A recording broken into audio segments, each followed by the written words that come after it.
Science نے تو واضح کر دیا ہے کہ دوپہر کے 3-4 بجے تک انسان کا دماغ بہت اعلیٰ کام کرتا ہے. 3-4 بجے سے 7-8 بجے تک ذرا نیچے آ جاتا ہے. 7-8 بجے کے بعد پھر پٹھے کام جنہیں مرضی کرا لو, پھر کوئی سیدھا کام نہ کراؤ. جو کچھ بھی ہم مینجمنٹ میں کرتے ہیں پہلے لوگوں کو بتاتے ہیں کہ ہم نے یہ کرنا ہے. یہ اس میں سیکریسی والی بات کوئی نہیں ہے. سیکریسی کا کوئی دخل نہیں ہے اس میں. جو مینجمنٹ ہے اس میں دیر از نتھنگ سیکرٹ. اور ویسے بھی دنیا میں تمام چیزیں جو کہ سیکرٹ ہوتی ہیں وہ ڈیوبیس ہوتی ہیں. کیا مطلب ہوا اس بات کا کہ جو سیکرٹ ہوتی ہیں وہ ڈیوبیس ہوتی ہیں, مشکوک ہوتی ہیں. تو جو سیکرٹ چیزیں ہوتی ہیں, اور سب سے امپورٹنٹ چیز جس کے خلاف ہم بات کرتے رہتے ہیں وہ ہے فیملی سیکرٹس. ہماری اپنی فیملیوں کے سیکرٹس جو کہ ہم بچوں کو نہیں چلنے دیتے جب تک کہ وہ اپنا بھرپور نقصان نہیں کر لیتے. میں آپ کو بتاؤں کہ اگر آپ بچوں کو فیملی سیکرٹس بتا دیں جلدی تو وہ بہت سفرنگ سے بچ جائیں گے. اگر آپ بچوں کو بتا دیں کہ دیکھو جی تواڈے نانکیاں دے وچ بھی غصے دیاں جینز نے, اور تواڈے دادکیاں وچ بھی غصے دیاں جینز نے, اور بائیپولر جینز نے, اور نشے دیاں جینز نے, باقی ہن تسی آپ سمجھدار ہو.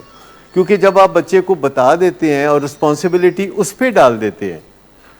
آپ کو پتہ ہے رسپانسبل کا کیا مطلب ہوتا ہے؟ رسپانسیبل, جو صحیح رسپانس کر سکے, جو اپروپریٹ رسپانس کر سکے, جسے پتہ ہو کہ یہ میرے امتحان کا جو نتیجہ آیا ہے اس میں جو میتھ میں میرے نمبر کم آئے ہیں, تو اب وہ رسپونڈ کر سکے نیکسٹ امتحان میں, اور یہ بچہ خود کر سکے. آپ اس پہ دباؤ نہ ڈالیں. مجھے بتائیں کہ جتنا آپ دباؤ ڈالیں آپ کو نظر آتا ہے کہ اتنی ہی کارکردگی بچوں کی یا فیملی ممبرز کی خراب ہوتی ہے جتنا دباؤ ڈالیں. مجھے بتائیں کہ اگر آپ کسی موسمی مالٹے پہ دباؤ ڈالیں تو کیا ہوگا؟ اس میں سے جوس نکلے گا. پھر آپ اور دباؤ ڈالیں گے تو کیا ہوگا؟ اور جوس نکلے گا. پھر آپ اور دباؤ ڈالیں گے تو اب کیا نکلے گا؟ کچھ بھی نہیں. تو ایک اپروپریٹ جو دباؤ ہے, جو موٹیویشن ہے, جو مناسب ہے وہ آپ کر دیں. لیکن یہ نہ سمجھیں کہ یہ بڑھاتے جائیں گے تو اس سے کچھ زیادہ کچھ نکلے گا. بہتر یہ ہے کہ آپ اسے رسپانسیبل بنا دیں کسی نہ کسی طریقے سے. بہت بچپن میں اس کو یقین دلا دیں کہ اگر تم ذمہ دار ہوگے تو تمہیں بہت مزہ آئے گا. کیا یہ بات کبھی کسی ماں نے کسی بچے کو کہی کہ اگر تم رسپانسیبل ہوگے, اگر تم کام کاج کرو گے, اگر تم فلاں ذمہ داری اٹھاؤ گے تو تمہیں بڑا مزہ آئے گا؟ کیا کسی نے کسی کو کہا کہ اگر تم لال بتی پہ رک جاؤ گے اور گرین بتی پہ چلو گے تو بہت مزہ آئے گا؟ یہ کبھی کسی نے کسی کو نہیں کہا. لیکن ایک دفعہ جب آپ بچوں کو صرف بتا دیں کہ مزہ کیسے آئے گا تو پھر وہ اپنی ذمہ داری پہ اپنے رویوں کو بہتر بنا سکتے ہیں. And that includes every body. یہ جو میں بات سن کے بڑا حیران رہ گیا, کہتے ہیں ہیوی ڈیوٹی. میں کہا ہیوی ڈیوٹی سے کیا مراد ہے؟ کہتے ہیں یہ جڑے ساڈے بچے نے. میں کہا جی ہیوی ڈیوٹی ساڈے بچے, کہتے ہیں نشئی بچے بڑے ٹھیٹ ہوندے نے, یا یہ ہوتے ہیں وہ ہوتے ہیں. تو میں نے کہا یہ آپ کی غلط فہمی ہے. یہ بالکل آپ دیکھ لیں ان کا خون کا رنگ وہی ہے, ان کے جسم کو چھو کے دیکھ لیں وہی ہے. یہ کوئی بالکل کوئی فرانس سے بن کے نہیں آئے ہوئے. یہ بالکل ہمارے جیسے ہیں. ہم ایک جیسے کئی دفعہ ہم کہتے ہیں پولیس ساڈی بڑی پیڑی. پولیس کتوں آندی ہے؟ ہمارے معاشرے سے. تو جو بھی ہمارے جو سیاستدان آتے ہیں ہمارے معاشرے سے آتے ہیں, پولیس, وکیل, ڈاکٹر ہمارے معاشرے سے آتے ہیں, فوج ہمارے معاشرے سے آتی ہے. تو اس کے لیے کوئی یہ چیز کرنا ضروری نہیں ہے. پلس کئی چیزوں کا ہے جس کا اندازہ ضرور کر لینا چاہیے.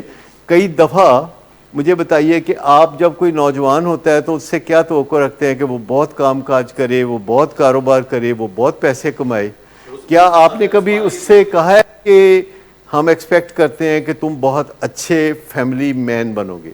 کیا کبھی ہم نے کبھی ابھرتے ہوئے ینگ نوجوان کو کبھی یہ کہا ہے کہ ہم ایکسپیکٹ کرتے ہیں کہ تم بہت ہی اچھے کردار کے مالک, بہت زبردست فیملی مین بنو گے اور سرے شام گھر آ کے اپنی بیوی کے پاس بیٹھا کرو گے؟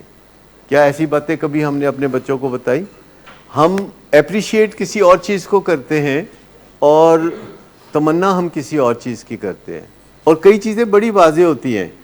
میں فیس بک پہ کچھ نہ کچھ سیاسی چیزیں بھی لکھتا رہتا ہوں.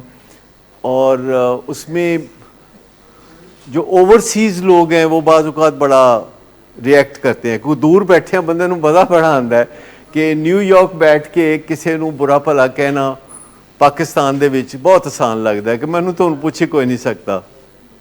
تو وہ بہت کرتے ہیں اور وہ ان کو پاکستان کا بڑا درد ہوتا ہے کہ مقصد کے بغیر آپ انجوائے نہیں کر سکتے. آپ جو مرضی کریں، اگر آپ کو زندگی کا مقصد نہیں ہے تو آپ انجوائے نہیں کر سکتے، اور اگر آپ کا مقصد ہے تو انجوائمنٹ کا پہلا گیئر لگ جاتا ہے. پھر آپ گول سیٹ کرتے ہیں تو انجوائمنٹ آگے بڑھتی ہے، اور پھر آپ کے اندر حالات بایولوجی کے ٹھیک ہیں تو آپ کی انجوائمنٹ بڑھتی چلی جاتی ہے. اور انجوائمنٹ کو بڑھانے کا جو بہترین طریقہ ہے وہ یہ ہے کہ آپ جلدی سوئیں اور جلدی جاگیں، ایکسرسائز کریں، اور آپس میں گھر میں رولے نہ ڈالیں، پھڈے بازی نہ کریں، مختصر بات کریں، اور سرکل میں نہ دہرائیں باتوں کو. سرکل میں کہ ایک بات کی، دوسری بات کی، تیسری بات کی، چوتھی کی، پھر واپس پہلی بات پہ آ گئے. اور لاجک سے بات کریں، ایموشنز کو قابو کرنے کی کوشش کریں. 1 منٹ کے طریقے استعمال کریں کہ 1 منٹ کے اندر اندر یہ کرنا ہے، and when it is done it is done. اور کوشش کریں کہ جب کسی کے ساتھ کوئی تنقیدی بات کریں تو گنجائش رکھیں کہ یو ٹرن لینا ہے اور آپ نے گلے لگانا ہے. اگر آپ کا ماحول گلے لگانے والا باقی نہیں رہتا تو پھر آپ نے زیادتی کی ہے اپنے ساتھ. ماحول کو ایسا رکھیں کہ گلے لگانے کی گنجائش رہے.